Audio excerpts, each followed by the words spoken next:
Ni mwenyeji kutoka mkoa wa Mara, lakini kwa muda mrefu niko hapa Amboni na zaidi ya miaka 40.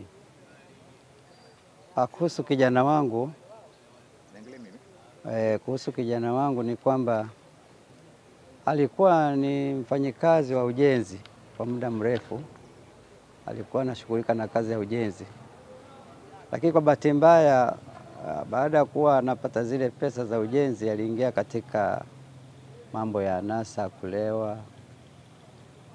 Nilizidi kumshauri achane na mambo ya kulewa pombe, lakini akawa sio msikivu.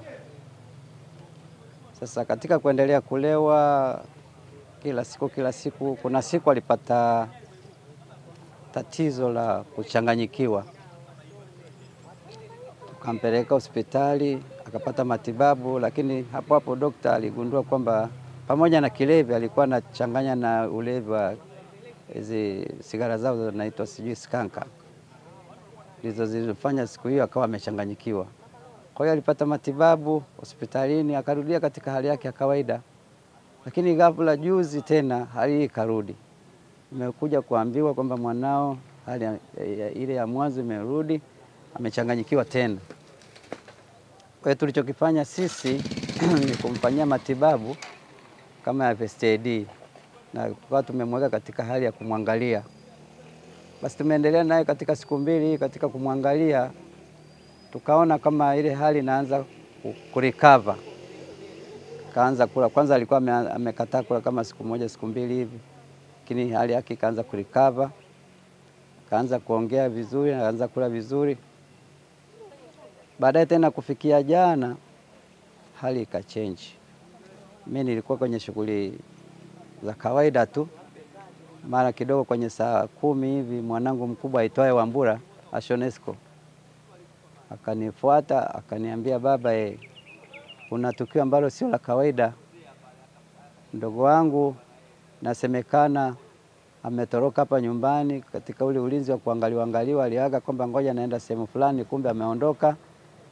Kaenda sehemu moja, akaenda kanunua pombe, karudia kunywa ile pombe. Baada ya kunywa ile pombe akachukua na chupa yake, akaenda daraja la Amboni la zamani. Pale akaenda akanywa pombe yake, alipomaliza akatoa nguo. Baada ya kutoa nguo akajirusha katika kina kirefu, maana daraja lile la zamani la mkoloni lina kina kirefu sana. Sasa baada ya kujirusha pale ikawa hakuonekana moja kwa moja. Mto Zigi ni mtu wa siku nyingi. Mamba wapo, lakini pia matukio yanatokea na bado watu wanafanya huduma ya kuokoa watu hapa. Na alafu pia ukiangalia daraja letu pia ni daraja ambalo lina matukio mengi ya ajali. Serikali ninaambia, sababu sehemu yote ambayo ina athari kama hii inatakiwa iweke watu ambao ni waangalizi. Sababu kama wao vijana ambao tuko nao sasa hivi hapa, wangewekwa kwenye formula au kwenye mfumo wa kwamba ni waokoaji wa kujitolea na kwa wanatizamwa na serikali, ingekuwa ile jambo tokea jana pia huyu mtoto pia angekuwa tushampata. Kwa hiyo mimi naomba serikali jamani lisimamie jambo kama hili, kwa uvutaji bangi ya watoto wanaathirika na madawa ya kulevya. Serikali tusaidie, si wazazi tuwaumia jamani. Ukimwona mwanao anaweuka tuwaumia jamani. Twaomba, na daraja hili bovu, machuma watoto wa shule wanapita. Kuna ubavu mmoja wote umeelemea, hauna machuma. Jana majira ya saa 11 kasoro tulipokea wito wa tukio la maokozi kwamba kuna mtu amedumbukia mtoni maeneo ya Mzizima. Crew ya zamu ilitoka kituoni kuelekea na tukio, ambapo walikuta kweli kuna tukio hilo, na baada ya kufika wakakuta tayari baadhi ya wananchi wako eneo la tukio. Kwa hiyo baada ya mahojiano na wananchi waliokuta na tukio, tulipata taarifa kuwa mhanga alishatoa azma kwamba kuna siku atajiua. Kwa hivyo inaonekana jana ametimiza azma yake.